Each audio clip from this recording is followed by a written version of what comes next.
Halo, selamat sore Tribuners. Senang sekali saya Mesya Marsabesi bisa menyapa Anda kembali di Tribun Ambon hari ini, edisi 3 September 2024, di mana sejumlah informasi terbaru dari Kota Ambon dan sekitarnya akan kami hadirkan untuk Anda. Kita mulai dengan berita pertama. Penggusuran rumah warga Mardika berlangsung dramatis.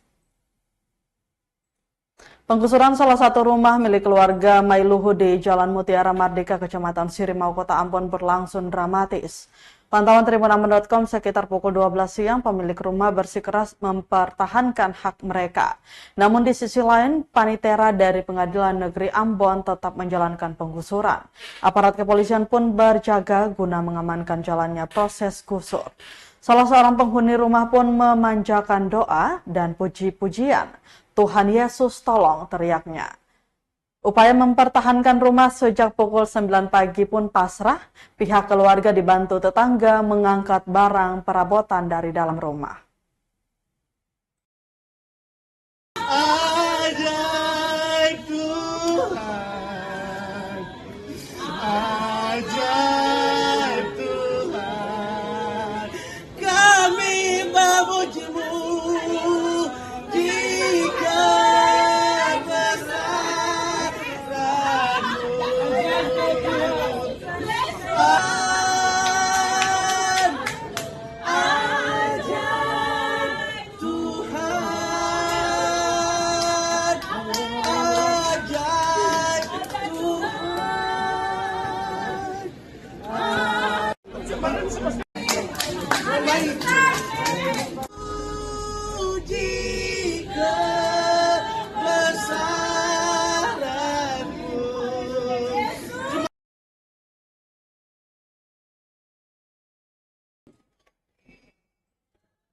Kita ke berita selanjutnya, Tribuners. Mesin longboat rusak di perairan Tual, Maluku. 6 penumpang berhasil diselamatkan. Sebuah longboat nelayan mengalami kerusakan mesin saat melaut di sekitar perairan Pulau Ude, Kota Tual, Provinsi Maluku, Senin 2 September 2024 malam. Informasi itu diterima Command Center Kantor Pencarian dan Pertolongan Ambon sekitar pukul 9 malam.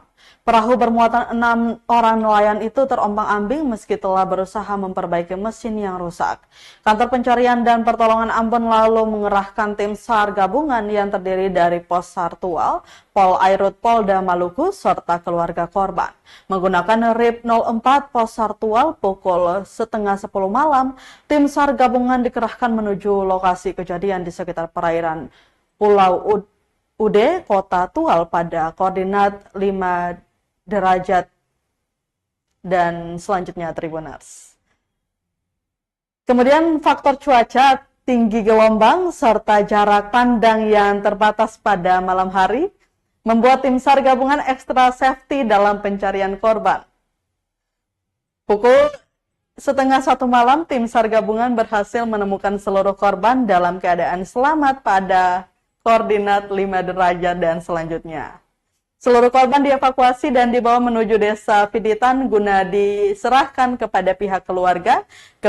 Kepala KPP Ambon Muhammad Arafah mengatakan longboat berpenumpang 6 orang itu berangkat dari Desa Fiditan hendak memancing di sekitar perairan Pulau Ude, Kota Tual.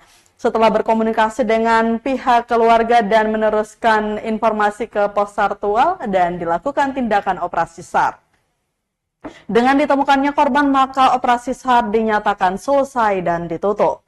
Seluruh unsur potensi SAR yang terlibat dikembalikan ke satuannya masing-masing dengan ucapan terima kasih.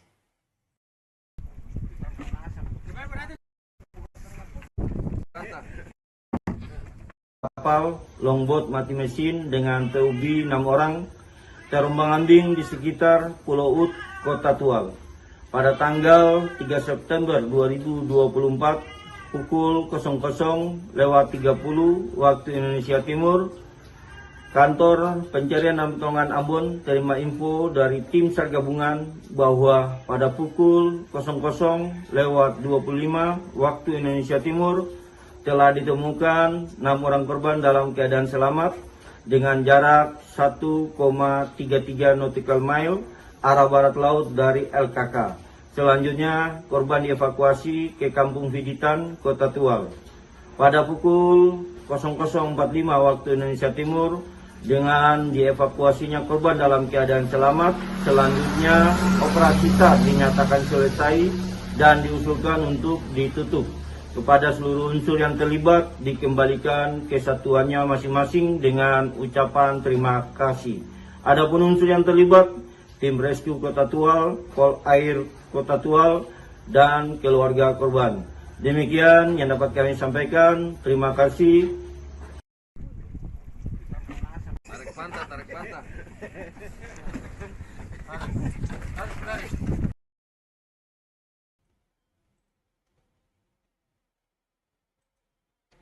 Tribunars Ibrahim Rohunusa sebut banyak dokter tinggalkan Maluku Tengah setelah mengabdi, ini alasannya.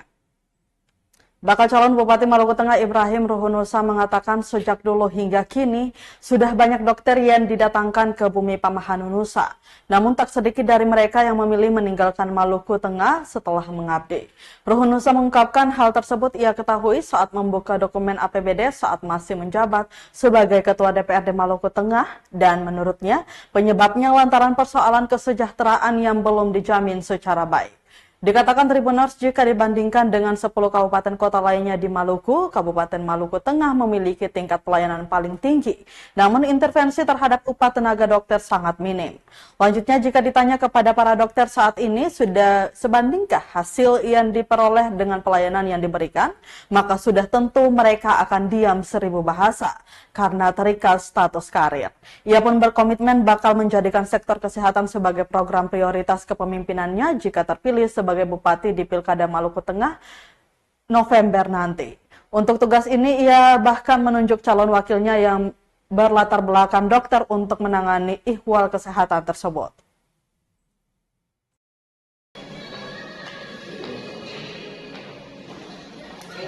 Pelayanan selama pemeriksaan. Makanya kalau Ibu Wakil Bupati sampaikan begitu sudah bagus. Memang yang menjadi prioritas juga soal kesejahteraan tenaga medis, terutama juga soal dokter. Kita ketahui bersama dulu sejak jadi anggota DPR, jadi ketua DPR, banyak dokter yang meninggalkan Kabupaten Maluku Tengah. Itu diakibatkan karena jaminan kehidupan sosialnya tidak dijamin oleh pemerintah. Kalau kita membandingkan dengan daerah-daerah lain, Maluku Tengah ini tingkat pelayanan cukup tinggi, masyarakatnya banyak, wilayahnya luas, tapi tunjangan yang mereka miliki juga tidak intensif, yang mereka miliki tidak sebanding dengan daerah-daerah lain. Bahkan tadi, walaupun kita bertanya ke dokter, dokter tidak mau menyampaikan, tapi kan kita bisa lihat di dokumen APBD, intensif mereka cukup kecil.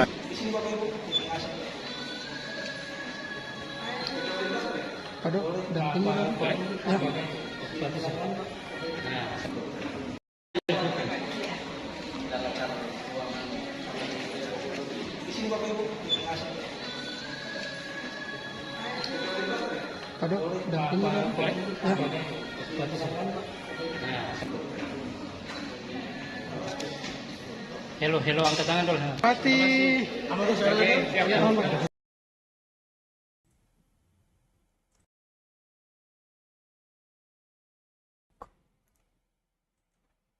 Tribuners, angka perceraian di Maluku Tengah terus meningkat, kebanyakan karena masalah ekonomi dan selingkuh. Angka perceraian di Kabupaten Maluku Tengah terus meningkat dari tahun ke tahun. Ketua Pengadilan Agama atau KPA Masohi Rivial Fahri Tutuhei membenarkan peningkatan kasus perceraian tersebut. Diuraikan peningkatan signifikan terjadi di tahun 2023 dengan jumlah kasus sebanyak 143 kasus dengan rincian cerai gugat sebanyak 102 dan cerai talak sebanyak 35 kasus. Angka ini lebih banyak dibanding tahun sebelumnya yang hanya berada di 117 kasus dengan rincian 89 kasus cerai gugat dan 22 kasus cerai talak. Sementara per Agustus 2024 PA Masohi baru menerima dan menangani 89 kasus, di mana cerai talak sebanyak 29 dan cerai gugat sebanyak 60 kasus. Dijelaskan mayoritas alasan terjadinya perceraian di Maluku Tengah karena dua faktor, yakni masalah ekonomi dan perselingkuhan. Lanjutnya, meski demikian pihaknya tetap mengedepankan upaya mediasi sebelum menindaklanjuti laporan masuk ke tahap persidangan sebagaimana amanat peraturan Mahkamah Agung atau Perma nomor 1 tahun 2016 yang mewajibkan ditempuhnya proses mediasi sebelum pemeriksaan pokok perkara perdata. Di mana mediasi ini bertujuan untuk menasihati dua belah pihak sehingga sebisa mungkin perceraian itu bisa dihindari. Ia berpesan supaya perceraian bisa dihindari, pastinya yang pertama adalah membutuhkan kesadaran diri dari kedua belah pihak bagaimana bisa menjaga keharmonisan rumah tangga tersebut, di mana suami harus menjalankan kewajibannya, begitu juga sebaliknya. Yang kami catat diantaranya adalah yang pertama tentang masalah ekonomi. Masalah ekonomi di mana sang suami tidak bisa memenuhi kebutuhan ekonomi dari istri, kemudian itulah menjadi pemicu permasalahan rumah tangga. Di antaranya juga ada alasan yang lain, di mana suami ini juga ada yang berselingkuh. Nah, ini memang menjadi fenomena bagi masyarakat kita dengan perkembangan elektronik dan juga dunia digital, sehingga pergaulan menjadi semakin bebas, ya. Jadi salah satu alasan juga yang menyebabkan angka perceraian ini semakin meningkat adalah karena perselingkuhan. Oke.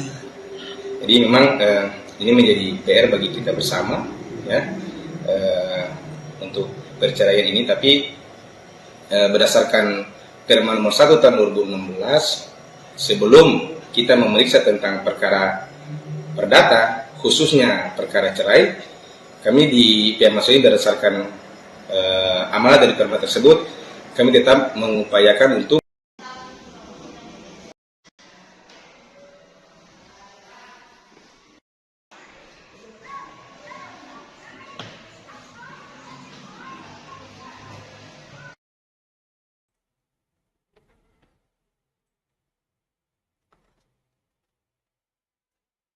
Tribunnews sangat memprihatinkan Taman Tabob di Maluku Tenggara tak terurus hingga dipenuhi tumbuhan liar. Tabob yang berada di kawasan Pemda Kelurahan Ohoi Jangwat de Kabupaten Maluku Tenggara atau Malra, kondisinya kini sangat memprihatinkan. Minimnya perhatian dari pemerintah daerah setempat dalam pengelolaan dan perawatan membuat taman ini seakan tak terurus. Diketahui taman ini dibangun pada 2015 lalu dengan anggaran Kementerian PUPR bersumber dari APBN dan kini menjadi hutan mini di tengah kota. Padahal jika dikelola dengan baik sebagai tempat berkreasi masyarakat, kawasan ini akan menjadi salah satu primadona di tunjang letaknya yang strategis. Pantauan tribunambon.com Selasa 3 September 2024 saat memasuki pintu taman pengunjung langsung disapa deretan tanaman liar yang menjulang tinggi menandakan tak pernah dipangkas. Bahkan papan nama Taman Tabob pun copot dari penyangga sehingga hanya tersisa kata aman. Sementara rumput liar membelukar hingga hampir menutup akses jalan, bukan hanya itu terlihat gazebo yang dibangun untuk sarana pengunjung ditumbuhi rumput setinggi lutut orang dewasa, tentunya dimanfaatkan menjadi tempat strategis pacaran anak sekolah. Kondisi ini tak terawat dan mendapat keluhan dari Bella, salah satu warga yang bermukim di kawasan tersebut. Menurutnya pemerintah daerah perlu lebih serius dalam mengelola dan merawat taman, sehingga kondisi taman bisa menjadi lebih baik lagi dari yang sekarang. Masyarakat seakan enggan berkunjung karena dianggap taman sudah kurang layak untuk dijadikan sebagai tempat rekreasi. Ia berharap pemerintah daerah lebih serius menangani masalah ini dan bisa membuat Taman Tabob kembali menjadi indah dan asri.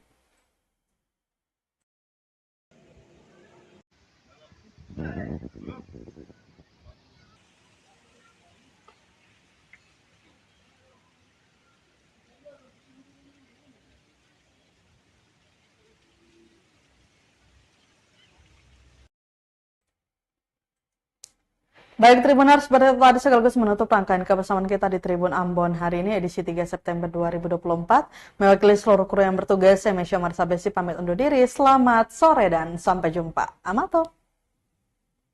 Download Tribun X sekarang. Menghadirkan